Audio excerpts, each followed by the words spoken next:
Coucou, salut tout le monde, j'espère que nous allons bien, c'est encore juste vite. Alors aujourd'hui, je nous amène le traitement naturel de la sécheresse du vagin.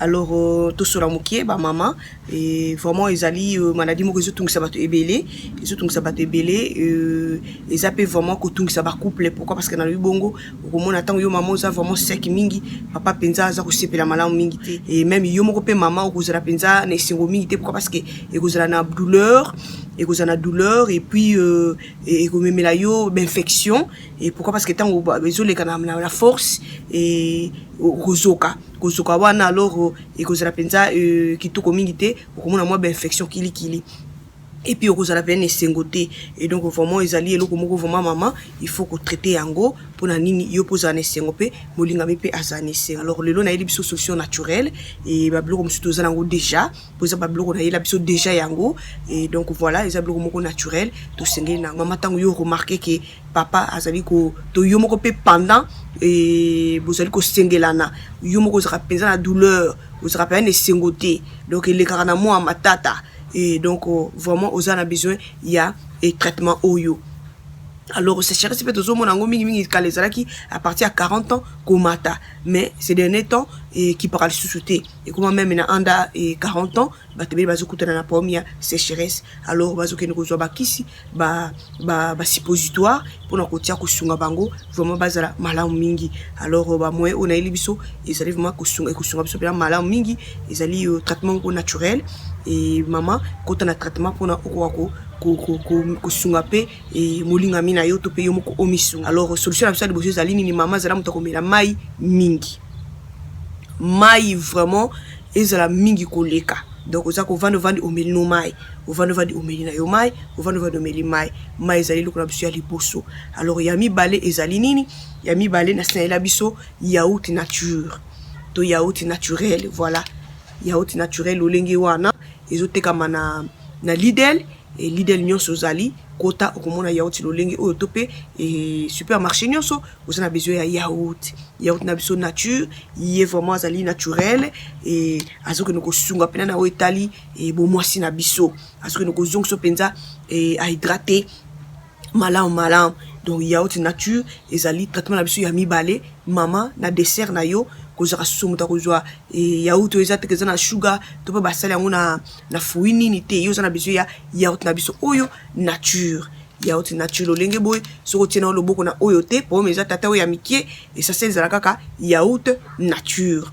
Donc voilà ce sont na biso ya mibale yaourt nature ezala dessert yaourt nature ezala dessert na yo mama ya chaque jour ozo milia yango okoti yango penza na kati ya routine de na lo ba toujours tant okoti loko na routine okomona solution mbango.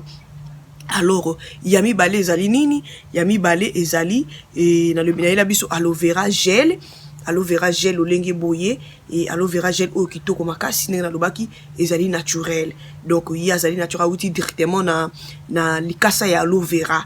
Alors soki po tiro boko na o te mama sombata lokasa wana ya aloe vera ezoteka na eBay.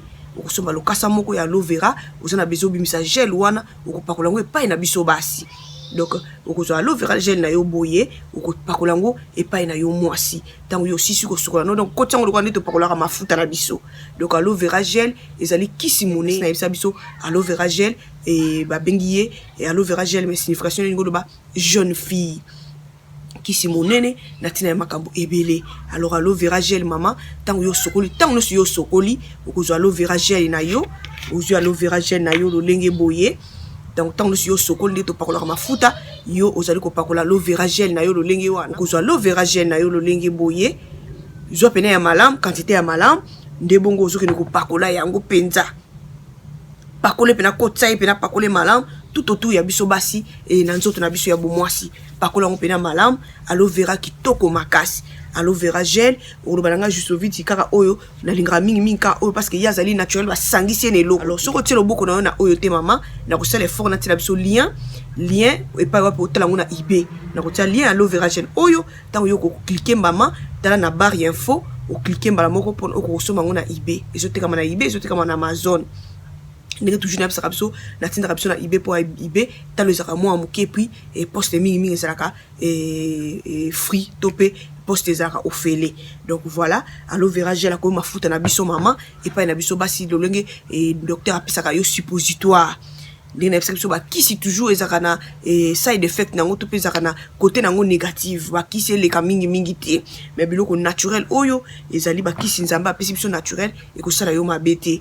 Donc okozwa aloe vera na gel na yo lolenge wana et ko mafuta na yo ya kopakola epai na biso basi ozwi pena quantité ya malamu opakoli so po tie loboko na oyo te osombi lokasa ya aloe vera gel na ibe to pe epai nyonso ozali omoni lokasa wana po oyo ezali te oza na biso lokasa ya aloe vera okokata yango oza na biso bimisa gel wana okopakola kuna epai na biso basi mpona nini tozolinga tokende kozongisa mpenza a hydratation ezonga malamu.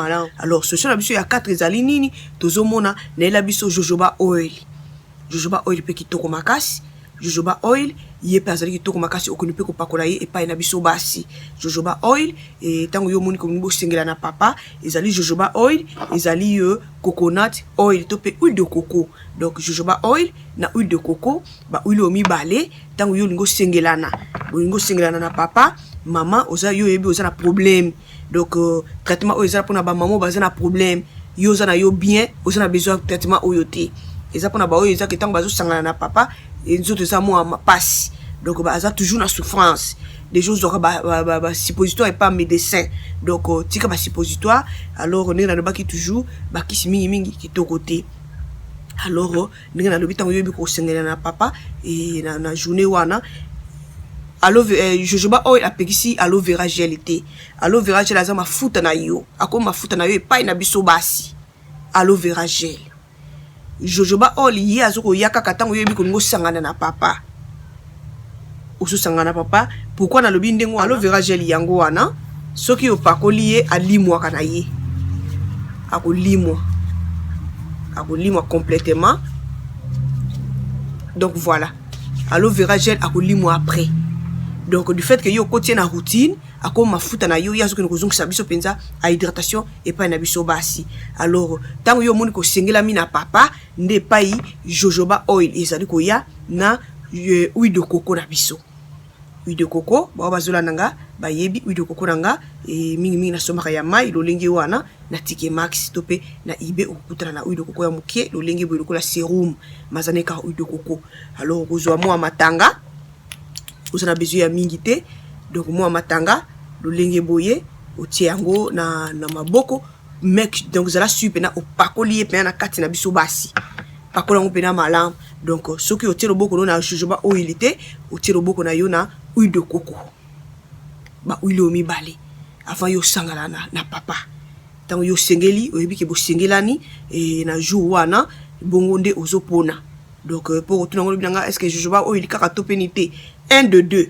Donc jojoba oil kitoko makasi pona ko ko hydrater et pas na biso basi huile de coco pe kitoko makasi ba huile omibale na eli biso osombi jojoba oil kitoko okute na huile de coco kitoko ozana huile de coco na nda kosalela yango soko sana oyo ezaka lokola libanga po meza te na yebisaka biso otie mai na yo ya moto na mwa bol osi huile de coco na yo ovandisi yango likolo ya mai ya moto mpona nini akoka kolembisa yango tanga kombi na liquide mbengo mama okoki kopakola yango epai na biso basi.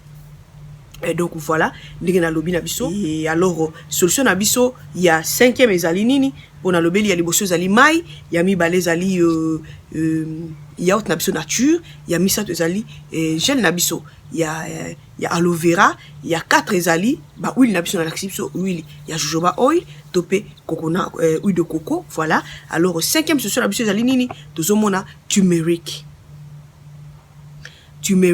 yesko azwa lokola masque na kati ya traitement na yo.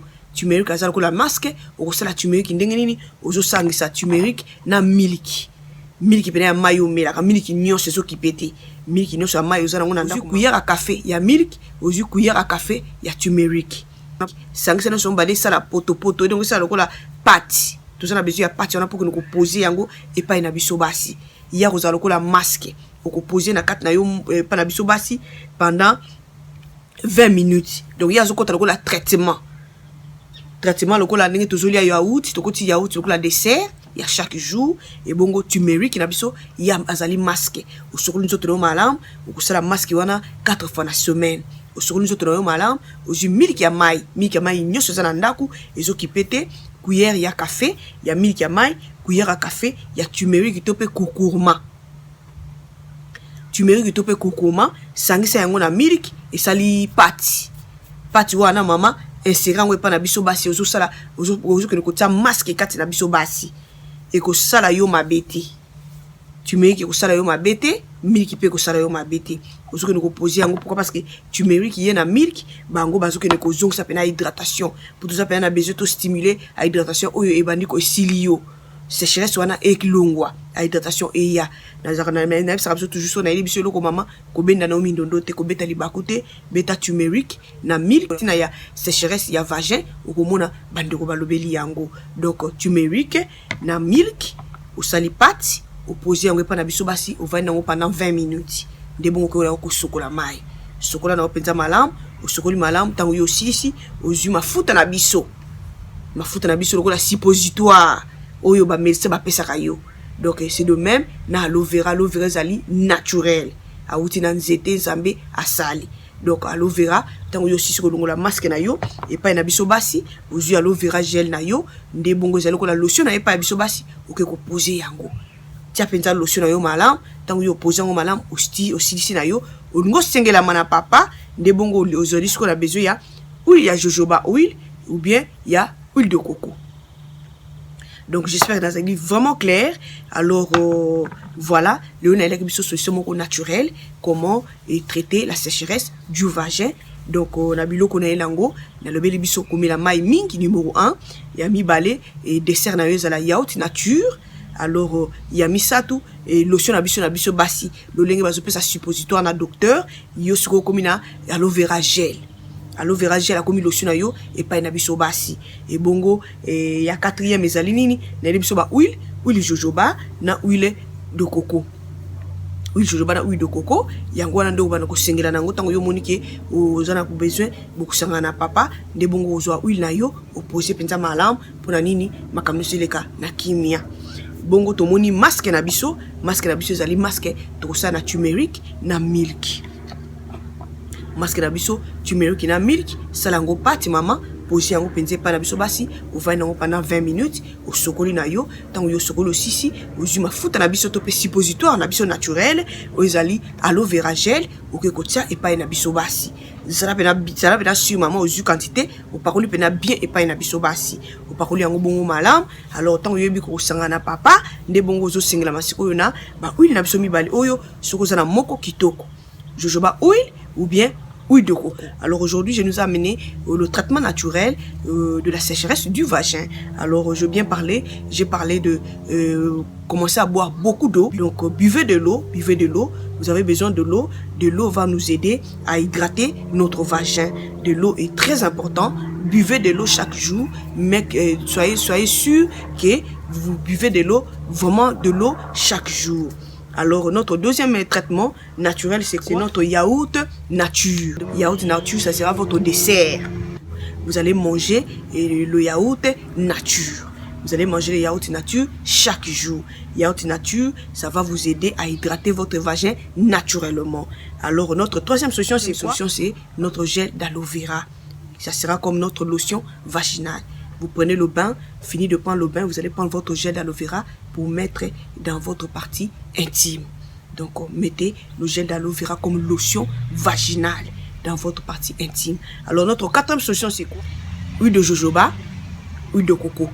Un de deux. Si vous avez un de deux, c'est bon. Si vous avez huile de coco, soyez-en sûr que c'est 100% naturel.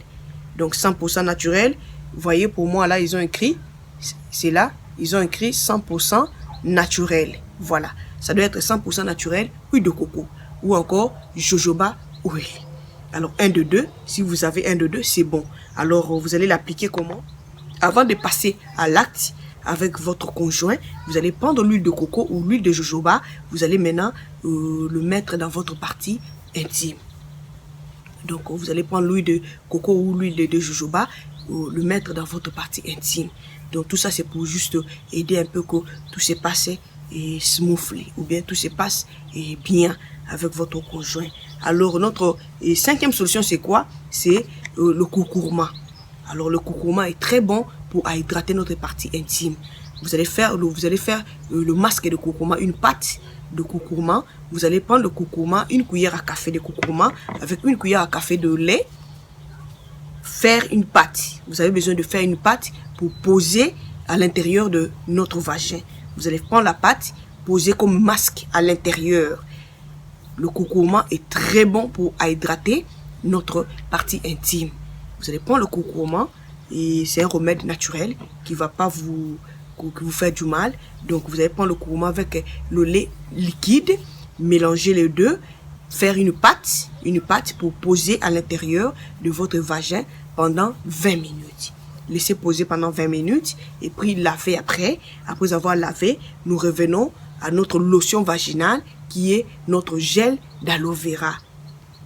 Et donc voilà, c'était vraiment simple mon explication. Si vous n'avez pas bien compris, alors écrivez-moi, je ferai des moments pour m'expliquer encore. Mais sinon, aujourd'hui, je nous avais amené le traitement naturel de la sécheresse du vagin.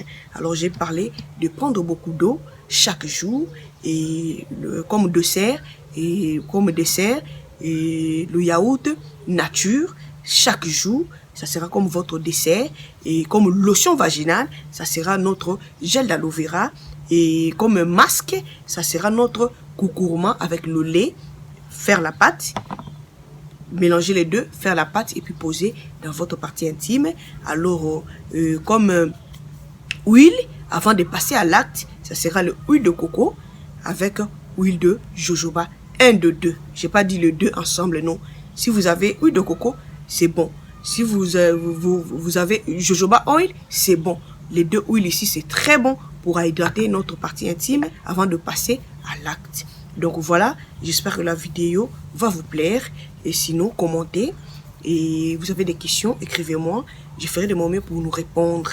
Et donc voilà, les données qui sont solution au naturel et à sécheresse vaginale. Et j'espère que la vidéo est spéciale de Komoko. Vous avez motuna tunangai et au social pena malamu te komelanga. Donc oui, ko sera de tout mon mieux. Donc ko yano la biso. Et sinon pour lelo, les la qui biso vraiment solution naturelle. Et ndenge na biso toujours ba kisi mingi mingi to ko éliminer yango po et à la longue ezaki to mingi te yo zo ba suppositoire et ça m'a bêté mais kana nous ko kota la traitement oyo ko mona solution. Et voilà. Et aux gens abonnés n'ont qu'à s'abonner pour l'entendre vraiment facilement. Et on se retrouve à la prochaine vidéo. Bye!